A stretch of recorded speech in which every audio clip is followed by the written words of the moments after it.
ในตอนเช้าของวันที่29พฤศจิกายน2009อยู่ที่หอสภาแห่งชาติท่านทองสิงห์ธรรมวงศ์กรรมการกรมการเมืองศูนย์กลางภาคประธานสภาแห่งชาติแห่งสาธารณรัฐประชาธิปไตยประชาชนลาวได้ให้เกียรติต้อนรับการเข้าเยี่ยมคำนับของทานเซาเจิ้นหมินอัยการประธานสูงสุดแห่งสาธารณรัฐประชาชนจีนพร้อมโดยคณะในโอกาสที่เดินทางมาเยี่ยมยามและเฮ็ดเวียกร่วมกับอัยการประธานสูงสุดแห่งสาธารณรัฐประชาธิปไตยประชาชนลาวในระหว่างวันที่28ถึง30พฤศจิกายน2009นี้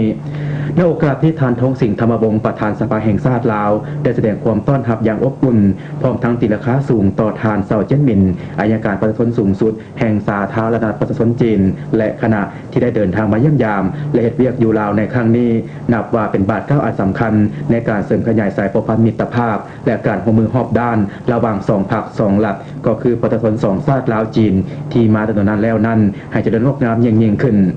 ในตอนท้ายทานทองสิงห์ธรรมวงศ์ประธานสภาแห่งชาติยังได้อวยพรให้คณะผู้แทนดังกล่าวนั้นจงประสบผลสำเร็จในการเยี่ยมยามลาวในครั้งนี้